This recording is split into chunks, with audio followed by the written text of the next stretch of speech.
kilomita karibu 6-7 nafika kwa His Excellency ya Uparani. Na mji mahali ninatoka, mahali nilizaliwa, ambayo inaitwa Nyawara. Ukiingia huko utapata wasichana umeolewa pale kutoka Kakamega na Busia. Na nikienda Kodongo kwa Wajakoya, kuna wasichana kutoka Siaya na Ugeja. Sisi ni jamii moja. Na kwa hivyo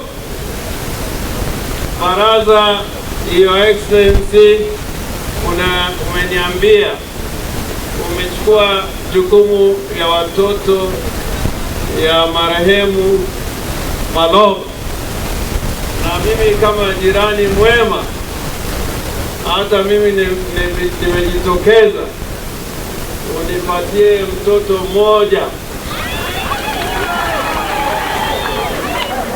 Na hiyo si ahadi tu. I am prepared to have that person from the family join me, not tomorrow, from today. Unipatie huyo kijana, huyo msichana, iwe tuwe jirani mwema. Jambo langu la pili, in Kenya there is nobody above the law. Hakuna mtu ambaye yuko juu ya sheria. Hakuna mtu ambaye yuko chini ya sheria. Na County Commissioner, I'm very disappointed with you. I'm very disappointed with you. You cannot come here alafu nasema kuna usalama. Usalama ni wakati ambalo hiko kitendo kilitokea. If Maloba had that protection at that time, then unaweza kusema mambo ya usalama. Hii maswali nyingi, hata Boya alipokufa wanasema kuna usalama. Wakati ambapo Muliro alikufa wanasema kuna usalama. Usalama must be there all the time. All the time. Then we can talk about a country which is secure. Kwa hivyo, since there is nobody above the law, ukirudi siku ingine utuambie umefanya upelelezi, umetatua, hata kama ni mimi Orengo. The wrong thing in this country is that people get away with crime. Big people get away with crime. It does not matter what party, where you come from. When you are committed a crime, you are a criminal. It doesn't matter.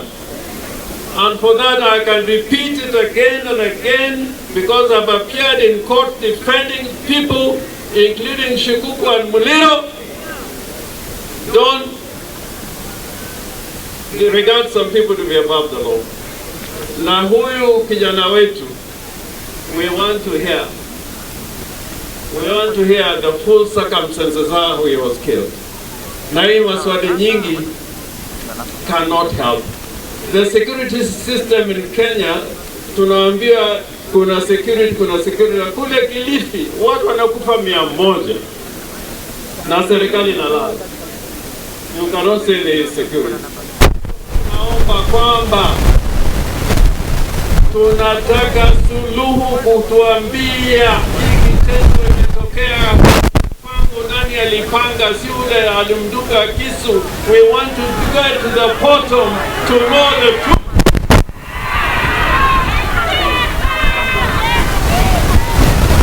Because I can tell you, even if you are my leader,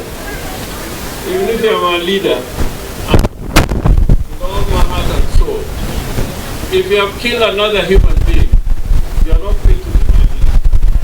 Now I can stay here in Kakamega, and I can repeat, Kenya is safe until your neighbor is safe. Jambo langu la pili, ni hili.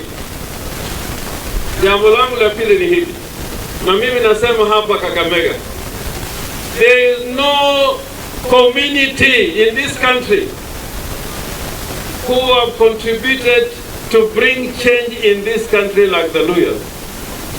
I am saying this, I'm not trying to please anybody. When it was not easy to talk about change in this country, and we went to Kamkunji, the only people who were ready to go to Kamkunji in 1992 was Muliro and Shikuku. If you look at that track, there were two Luyas. And if you go behind our history, there was another member of parliament here kutoka Vihiga wakati J.M. Kariki aliuliwa, and he was assistant minister from Vihiga. Alimwambia Kenyatta, I am an assistant minister, but we did not form a government that it kills its own people. And he was a lawyer. And he was defending Akikuyu. In Kenya, we are becoming a tribal society that in truth, if we don't watch out, we'll be better off making boundaries between communities and between tribes. It's a big shame. And we should not be proud that we are building a nation the way we are divided. I am pleading with you, this constitution that we have, this is what Muliro fought for. This is what Wamalwa fought for. And that constitution requires to protect it and defend it irrespective of where we come from. Political parties are very important. You go to America, you have to belong to a political party. Even if you go to Egypt, you have to be a political party. Let us not kill political parties. For whatever reason. For whatever reason. Political parties are the institutions that drive democracy. And some people are trying to kill political parties. Finally, I don't want to pretend, and I respect huyu ndugu yangu Baraza, Ferdinand. Wakati tulikuwa kwa Council of Governors, Baraza alisema, we are not going to negotiate with the National Council. 5 months, it has never happened since 2019, it has never happened that counties miss money for a period of more than 5 months. It has never happened. But this time it has happened. So Baraza said, before members of the entire council, ya kwamba suluhu ni kwamba lazima tuwaambie serikali kule Nairobi, if you don't bring the money to counties, we are shutting down counties. Wengine walikuwa na zubaa, na lakini Baraza insisted. We even sent everybody away, the only governors in that room. Ikachukua 10 days only. Serikali kuu inaanza kulia ya kwamba we are now ready to pay. Governments are very bad institutions.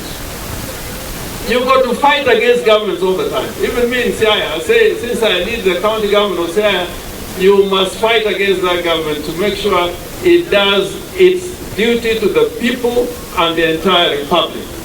And now Kenyans are keeping quiet when taxes are going up. Just look at the taxes that have been proposed.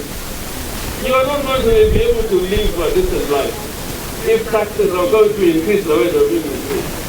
Now, mtu anakwambia, party yangu nini, we have to stand up in the spirit of Shikuku, Wamalwa na wengine who are ready to fight for their own country. So, mimi kutoka Siaya, mimi nasema hivi, and I'm the most senior politician, not in terms of position, but in terms of election. There is no living politician who was elected in 1992 and is still in politics. I'm there. And I'm there.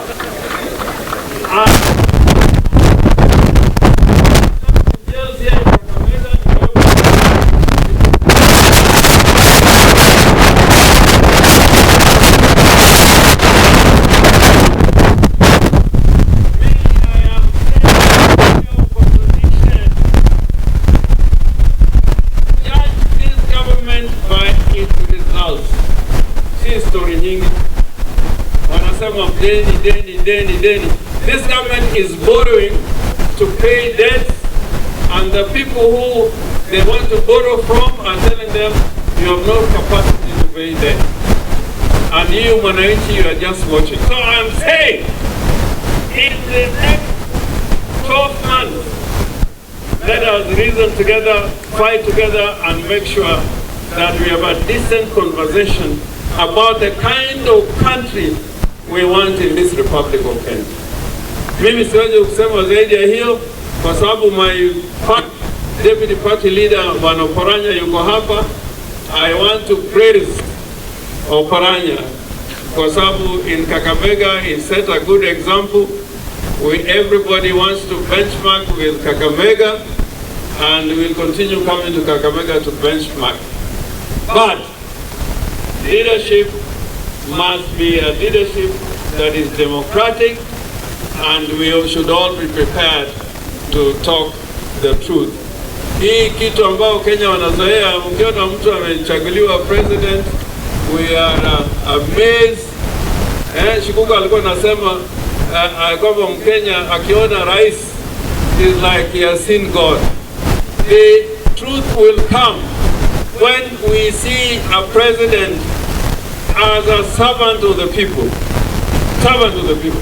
Lakini tukifikiria kwamba president will solve everything, how can the president solve everything when the money that is supposed to come to Kakamega for the last 5 months has not come to Kakamega until Baraza makes noise about it? So, asanteni sana, pongezi na